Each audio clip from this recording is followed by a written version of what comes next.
इस वक्त की बड़ी खबर आपको बता दें, दिल्ली में नहीं बढ़ेगा लॉकडाउन। स्वास्थ्य मंत्री ने अटकलों पर विराम लगाया। दिल्ली में लॉकडाउन को नहीं बढ़ाया जाएगा। सत्येंद्र जैन ने साफ तौर पर यह बात क्लैरिफाई की है। तो लगातार ये बातें उठ रही थी कि दिल्ली में लॉकडाउन बढ़ सकता है 15 तारीख के बाद में, लेकिन आपको बता दें अब स्वास्थ्य मंत्री ने तमाम अटकलों पर विराम लगा दिया है।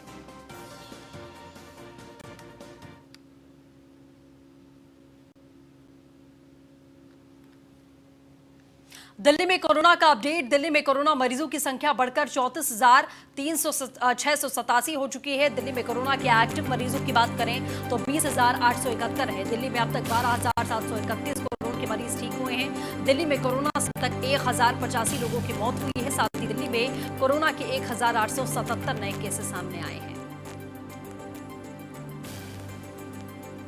एसोसिएट एडिटर ब्रजेश वासो हमारे साथ में जुड़ चुके हैं। ब्रजेश जी, ये बात क्लियर हो चुकी है कि दिल्ली में लॉकडाउन नहीं बढ़ाया जाएगा।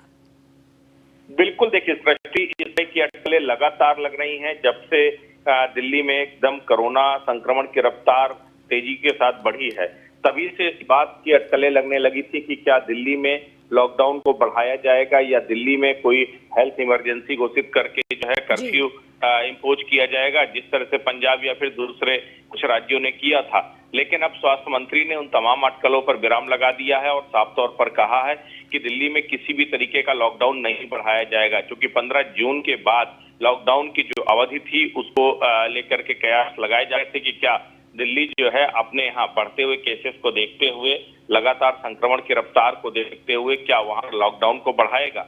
तो देखिए, सबसे बड़ी चीज ये है कि ज्यादा अब आप लॉकडाउन की तरफ नहीं बल्कि आप अनलॉक 1 में चल रहे हैं और इसकी वजह से ज्यादातर जो है देखा जाए तो अनलॉक हो चुकी हैं चीजें। लॉकडाउन खत्म हो चुका है, इंडस्ट्रियल सेक्टर खुल चुका है, मैन्युफैक्चरिंग सेक्टर खुल चुका है, सर्विस सेक्टर को भी पूरी तरीके से दिल्ली में खोल दिया गया है। तो ऐसे में अब दोबारा लॉकडाउन नहीं किया जाएगा, तो ये एक बड़ी राहत भी है दिल्ली के लोगों को, क्योंकि दिल्ली के लोग इस बात को लेकर आशंकित थे कि कहीं ऐसा ना हो कि लॉकडाउन हो जाए या फिर कर्फ्यू जैसे हालात बन जाए। तो फिलहाल अब स्वास्थ्य मंत्री ने साफ कर दिया है कि भले ही कितने भी केसेस क्यों ना आ रहे हों, कितना भी ज्यादा खतरा क्यों ना हो, लेकिन फिलहाल लॉकडाउन नहीं बढ़ाया जाएगा। बिल्कुल ठीक है, लेकिन यहाँ जिस तरीके से दिल्ली सरकार की तरफ से व्यवस्थाओं का जिक्र किया गया था, उसको लेकर भी बहुत सारे सवाल उठे कि अगर आप लॉकडाउन नहीं बढ़ाएंगे तो कम से कम व्यवस्थाएं उस हिसाब की पुख्ता हों जिस हिसाब की जिम्मेदारी ली गई थी। देखिए सृष्टि, वो एक बड़ी चुनौती है, वो दिल्ली सरकार के लिए इस वक्त चुनौती भी है और कहीं ना कहीं आत्ममंथन का समय भी है, क्योंकि दिल्ली जिस तरीके से एक पासा फेंका कि दिल्ली में केवल दिल्ली के लोगों का इलाज किया जाएगा, बाहर के लोगों का इलाज नहीं किया जाएगा, उनको एडमिट नहीं किया जाएगा। बाद में वो फैसला अलग बात है कि एलजी ने बदल दिया, लेकिन कहीं ना कहीं इसको लेकर के दिल्ली सरकार की आलोचना भी हुई थी। ऐसे में अब उनको ये तय करना होगा कि दिल्ली में दिल्ली के लोगों की जरूरतें ज्यादा हैं, क्योंकि वहां कोरोना संक्रमण के जो तादाद है वो यूपी या हरियाणा जो समीपवर्ती राज्य हैं उनसे काफी ज्यादा है। ऐसे में उन्हें पहले वो बंदोबस्त इंतजाम पूरे करने होंगे और अभी मौत के आंकड़ों को लेकर वहां कंट्रोवर्सी चल रही है, वहां पर व्यवस्थाओं को लेकर के जो विपक्ष सवाल खड़ा कर रहा है।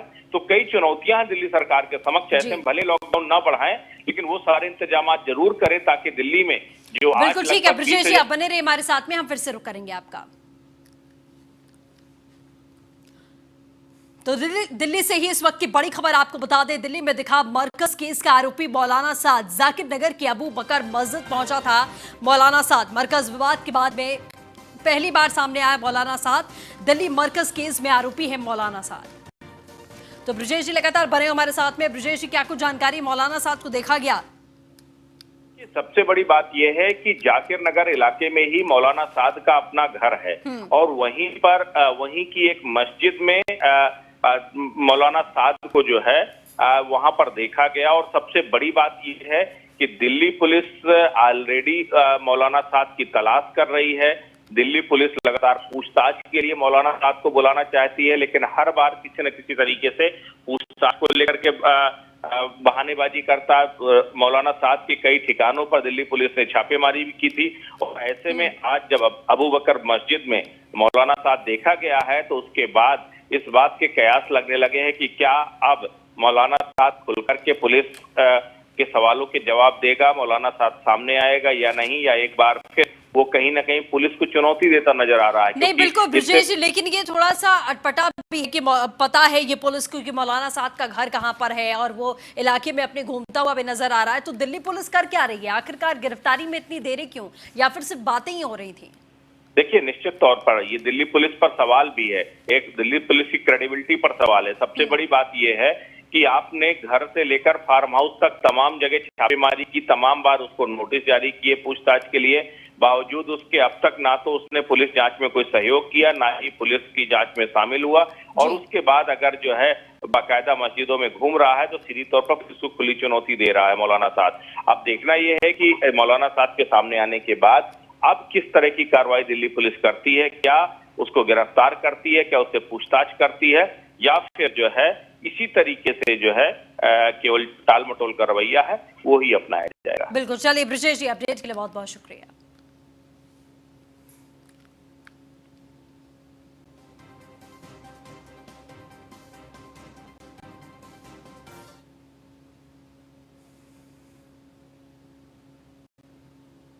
बिहार के सीतामढ़ी में भारत नेपाल सीमा पर नेपाल पुलिस ने ताबड़तोड़ फायरिंग की है। सूत्रों से मिली जानकारी के मुताबिक इस गोलीबारी में भारत के एक शख्स की मौत हो गई है, वहीं 2 लोग गंभीर रूप से जख्मी हुए हैं। मामला भारत नेपाल सीमा के सीतामढ़ी के लालबंदी बॉर्डर के पास के जानकी नगर गांव का है। नेपाल पुलिस की ओर से तकरीबन 17 राउंड गोली फायरिंग की गई थी। दोनों घायलों को इलाज के लिए निजी अस्पताल में भर्ती किया गया था।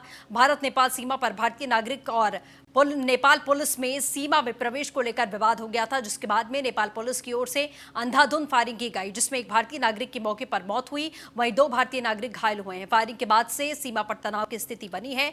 नेपाल सीमा में भारतीय नागरिक घुस रहे थे, जिस पर विवाद हुआ। इसी दौरान नेपाल पुलिस के जवान और भारतीय नागरिकों में झड़प होने लगी। नेपाल पुलिस का आरोप है कि भारतीय नागरिक द्वारा नेपाल पुलिस के हथियार को छीनकर भागने का प्रयास किया गया, जिसके बाद नेपाल पुलिस की ओर से फायरिंग की गई। कोरोना संक्रमण और लॉकडाउन की वजह से भारत नेपाल सीमा सील है। इस दौरान भी भारतीय लोग भारत नेपाल सीमा में जा रहे हैं, जिस पर नेपाल पुलिस के जवान ने नेपाल सीमा में जाने से भारतीय नागरिक को रोका। इस पर विवाद उत्पन्न हुआ। मरने वाले भारतीय नागरिक की पहचान जानकी नगर टोले लालबंदी निवासी नागेश्वर राय के 25 वर्षीय पुत्र डीकेश कुमार के रूप में की गई है, जबकि घायलों की पहचान विनोद राम के पुत्र उमेश राम तथा सहुरबा निवासी बिंदेश्वर ठाकुर के पुत्र उदय ठाकुर के रूप में की गई है।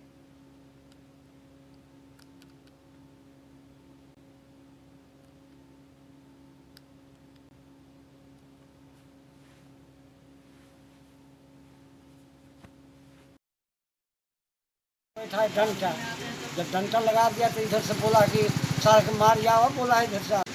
इसके बाद उसका गोली चलाने लगा। कहाँ घटना घटा ये? वो दरबार से उत्तर है बॉर्डर पर। कहाँ बॉर्डर कहाँ है? सोनबरसा जानकी नगर और हनुमान नगर है ना। सोनबरसा में नहीं, आगे सहोरबा तो वहाँ क्या बॉर्डर है? थाना के अंतर्गत बॉर्डर पड़ता है। तो विवाद हुआ तो क्या हुआ? या विवाद हुए, वही मतलब विवाद हुआ। हम तो घर पर थे, वहाँ थे नहीं। सुनने में आया कि कोई पत्ते बोलने से विवाद हो गया तो मार बैठा। कौन मार बैठा? पुलिस नेपाल वाला गोली चलाने लगा। हाँ, तो बाद में बोला कि सब बोला कि पकड़ो जाओ, मारता है, तब गोली चलाने। कितना फायरिंग किया वो लोग? 17 फायरिंग हुआ। तो कितने लोग घायल हुए? 4-5 हुआ है। 5 बिहार सरकार पथ निर्माण विभाग के अंतर्गत पूर्णिया जिले के फोर्ट कंपनी चौक से मरंगा पथ पर 6 लेन सड़क का शिलान्यास किया गया। पूर्णिया सांसद संतोष कुशवाहा और विधायक विजय खेमका ने शिलान्यास संयुक्त रूप से किया। आपको बता दें, इस मौके पर एनडीए के कार्यकर्ता वहां उपस्थित थे। सांसद संतोष कुशवाहा ने कहा कि 34 करोड़ की लागत से ये 6 लेन सड़क 3 महीने के लिए तैयार हो जाएगी। नीतीश कुमार की सरकार बिहार में लगातार विकास कर रही है। पूर्णिया में भी लगातार विकास जारी है। हर क्षेत्र में काम हुआ। जल्द ही पूर्णिया से हवाई यात्रा का आगाज होगा, इस पर काम किया जा रहा है। उन्होंने आगे कहा 2020 में चुनाव होने वाले हैं, उसमें एनडीए बिहार में जोरदार वापसी करेगी। 200 से ज्यादा सीट बिहार में लाएगी। प्रधानमंत्री जी के आशीर्वाद से पूर्णिया का चौमुखी विकास करने में हम लोग कामयाब हुए हैं। कई महत्वपूर्ण संस्थाएं पूर्णिया के अंदर में खुली है और हमारे पूर्व पे जो जनप्रतिनिधि हुआ करते थे उनकी हवाई ही योजनाएं रहती थी। कोई माइल स्टोन एक बता दे अगर हमारे पूर्व के जनप्रतिनिधि, ये काम पूर्णिया के अंदर में हुआ है 10 वर्षों में, 15 वर्षों में। हम दावे के साथ कह सकते हैं 2014 के बाद पूर्णिया में कई महत्वपूर्ण काम हुआ।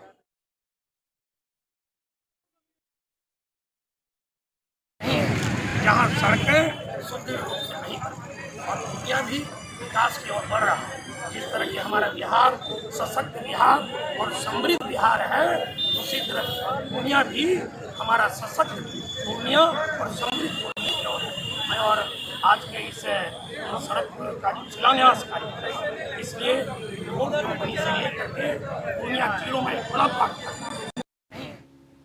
बिहार के मुजफ्फरपुर में डीएम डॉक्टर चंद्रशेखर सिंह की अध्यक्षता में एक बैठक की गई। आपको बता दें जिसमें सभी प्रखंड के मुखिया संघ, जिला मुखिया संघ और विधान परिषद भी मौजूद रहे। डीपीआरओ कमल सिंह ने बताया कि सरकार की विभिन्न कल्याणकारी योजनाएं हैं, उसको धरातल पर उतारने के लिए प्रशासनिक अधिकारी और जनप्रतिनिधियों के बीच में आपसी समन्वय जरूरी है ताकि उन योजनाओं का लाभ लोगों को मिल सके। वहीं सकरा प्रखंड के मुखिया संघ अध्यक्ष सतीश कुमार ने बताया कि इस आपदा की घड़ी में सोशल मीडिया पर कई तरीके की भ्रामक खबरें चल रही है। सोशल मीडिया पर खबर आई कि 9 लाख रुपए की राशि आई है। ऐसे में मुखिया के खिलाफ में भ्रम फैलाया गया जिससे सभी मुखिया काफी मर्माहत हैं।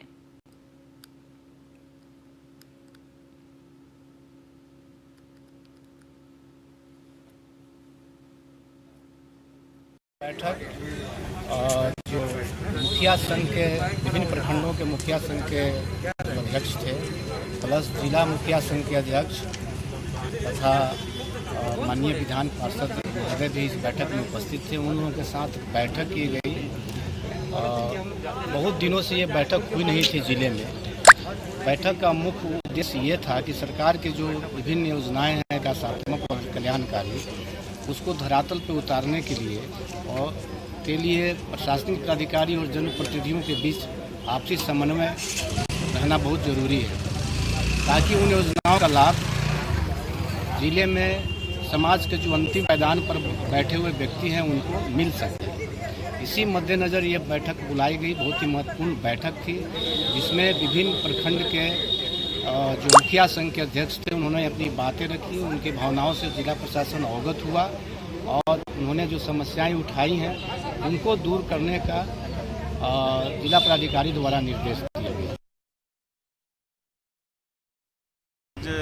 जिलाधिकारी महोदय के पास हम समस्त जिले के प्रखंड अध्यक्षों के द्वारा इस कोरोना वायरस कोविड-19 संकट के घड़ी में एवं एईएस चमकी बुखार और फिर किसानों के फसल क्षति के रूप में एक टिड्डी दल का भी हमला की आशंका को देखते हुए जिलाधिकारी से हमारे आदरणीय विधान पार्षद महोदय ने सभी ग्राम पंचायतों के मुखिया की आपत्ति सुनने के लिए और उनकी समस्याओं के निदान के लिए एक बैठक का मांग रखा था, जिन्होंने जिलाधिकारी महोदय ने बिल्कुल सक्रियतापूर्वक अपनी जिम्मेवारी को निभाते हुए उन्होंने बैठक की और बैठक में उन्होंने सभी मुद्दों पर सुना। जिलाधिकारी बिहार के गया में एक प्रशासनिक वरीय, बिहार के गया से ये बड़ी खबर सामने आ रही है जहां वरीय प्रशासनिक अधिकारी कोरोना पॉजिटिव पाए गए हैं। पॉजिटिव आने के बाद में महकमे में हड़कंप का माहौल है। इस प्रशासनिक पदाधिकारी के संपर्क में जो भी लोग आए हैं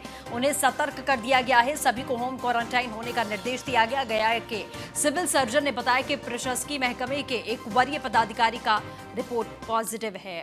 इसके बाद में एहतियातन डिस्ट्रिक्ट मजिस्ट्रेट अभिषेक कुमार सिंह के निर्देश पर सुरक्षा के कड़े इंतजाम किए गए। ऐसा है कि एक प्रशासनिक स्तर के बड़े पदाधिकारी हैं, 4-5 दिन से बुखार की शिकायत उनको थी और लूज मोशन की शिकायत थी। उस संदर्भ में हम लोगों ने उनको जांच के लिए डीएम साहब के आदेशानुसार हम लोगों ने मेडिकल कॉलेज में उनको भेजा जांच के लिए। वहाँ ट्रूनेट में उनकी पॉजिटिव रिपोर्ट आई है और वहाँ का फ्लू रिपोर्ट को हम लोग प्रोविजनल पॉजिटिव मानते हैं। उसका कंफर्मेटरी के लिए हम लोग पटना फिर सैंपल्स भेजते हैं और वहाँ से 2 से 3 दिन में रिपोर्ट आती है। वो रिपोर्ट अभी पेंडिंग है। रिपोर्ट आने पर उनको पॉजिटिव डिक्लेयर किया जाएगा। अभी प्रोविजनल है, हम लोग अभी शक के घेरे में हैं, तो अभी फाइनल रिपोर्ट आने के बाद ही इस पर फिर आगे की कार्रवाई की जाएगी। सर, उनको मेडिकल टीम की तरफ से उनकी स्वास्थ्य में चेकअप कर रहे हैं।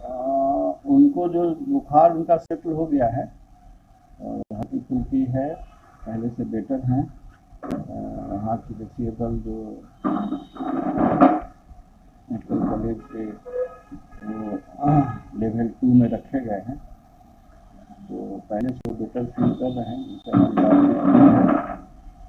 और उम्मीद करते हैं कि आज किसी भी समय उनका पटने से जो RT-PCR टेस्ट होता है।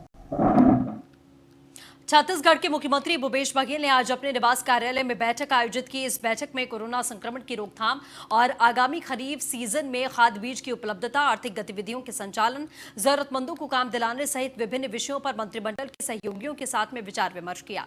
बैठक में कैबिनेट मंत्री समेत कई वरिष्ठ अधिकारी भी शामिल थे।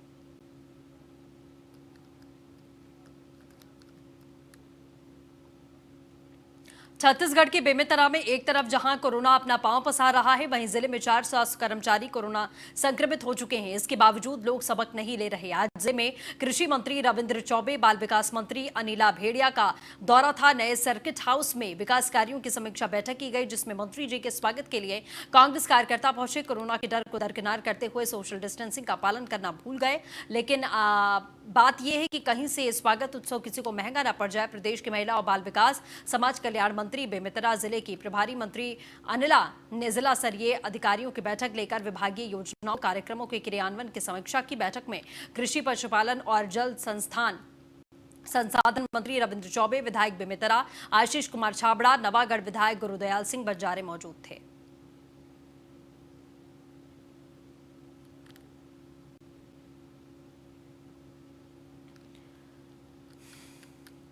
मध्य प्रदेश के कैबिनेट मंत्री नरेंद्र सिंह तोमर के 63वें जन्मदिन पर ग्वालियर शहर में बीजेपी कार्यकर्ताओं के द्वारा कार्यक्रमों का आयोजन किया गया। प्रदेश युवा मोर्चा के प्रदेश उपाध्यक्ष विनय जैन ने रक्तदान शिविर का आयोजन किया। इस आयोजन में रक्तदान करने वाले लोगों का पहले स्वास्थ्य परीक्षण के साथ में थर्मल स्क्रीनिंग की गई।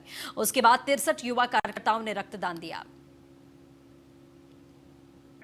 जैसा कि आप सबको विदित है, आज हम सबके नेता केंद्रीय मंत्री आदरणीय नरेंद्र सिंह तोमर जी का जन्मदिन है।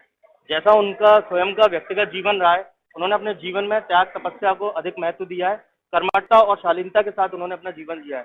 तो उसी से प्रेरणा लेते हुए कोरोना की इस महामारी के दौर में जहां हर व्यक्ति पीड़ित हो रहा है, उसी समय कहीं ना कहीं अस्पतालों में रक्त की भी कमी हो गई है।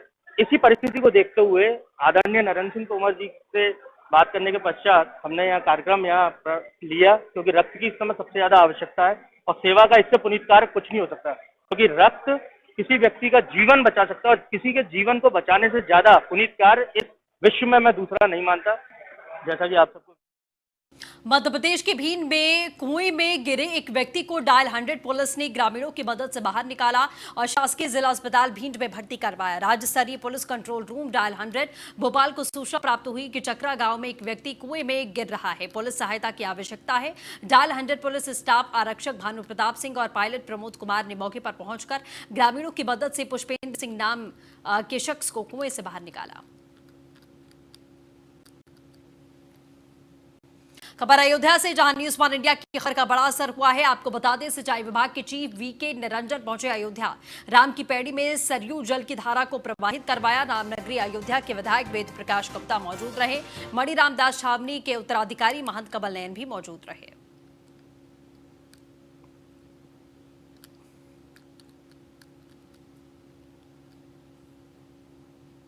तो न्यूज़ 1 इंडिया की खबर का बड़ा असर हुआ है। आपको लगातार बता दें, अयोध्या पहुंचे सिंचाई विभाग के चीफ वीके निरंजन। राम की पैड़ी में सरयू जल की धारा को प्रवाहित किया। रामनगरी अयोध्या के विधायक, आपको बता दें, राम की पैड़ी में सरयू जल की धारा को प्रवाहित किया गया। ये बड़ी खबर है इस वक्त की। रामनगरी अयोध्या के विधायक, वहां पर वेद प्रकाश गुप्ता मौजूद रहे। मणिराम दास छावनी में उत्तराधिकारी महंत कमल नयन भी मौके पर मौजूद रहे।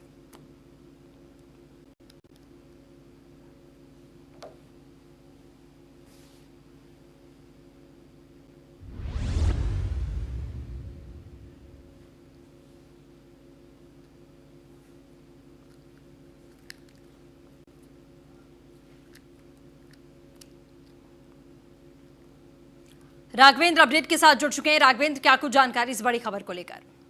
बिल्कुल, मैं आपको बता दूं कि न्यूज़ 1 इंडिया की खबर का एक बार फिर जोरदार असर हुआ है।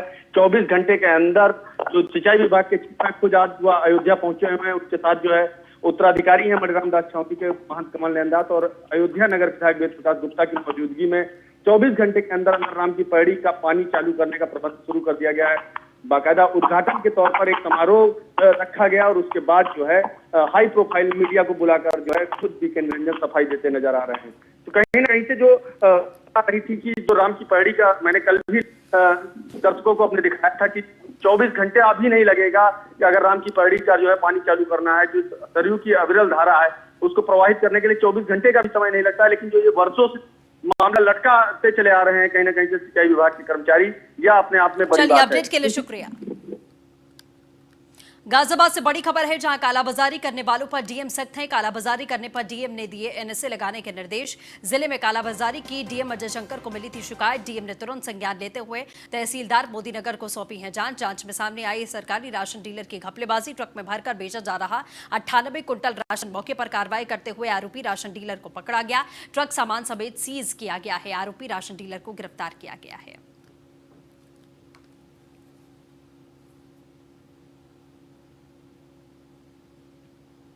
इसी के साथ इस बुलेटिन में बस इतना ही। नमस्कार।